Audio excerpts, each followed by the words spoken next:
And now the threading of the machine. I got a spool. I read the manual. We have 2 holes here. We have to pass the thread in.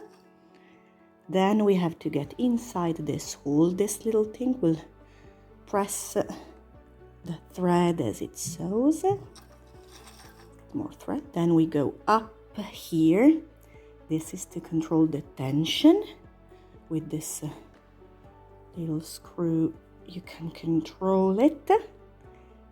Then you get inside this little hole from the bottom to the top.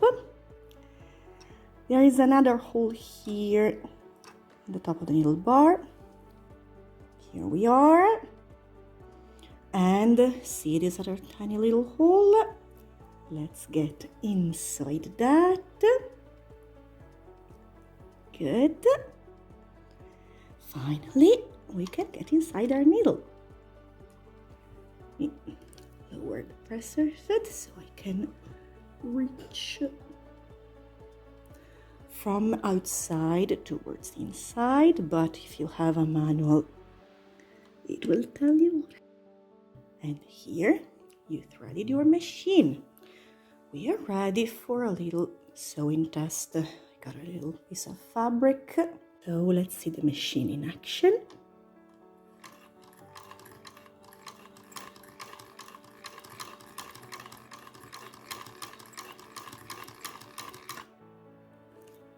And here is our chain stitch. See? Let me cut this thread.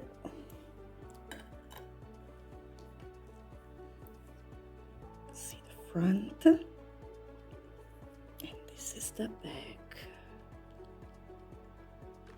Chain stitch is perfect for basting because if you pull here, it will all go away. To avoid this, you just need to close it like this. You pull the thread out of the loop as you would do in crochet.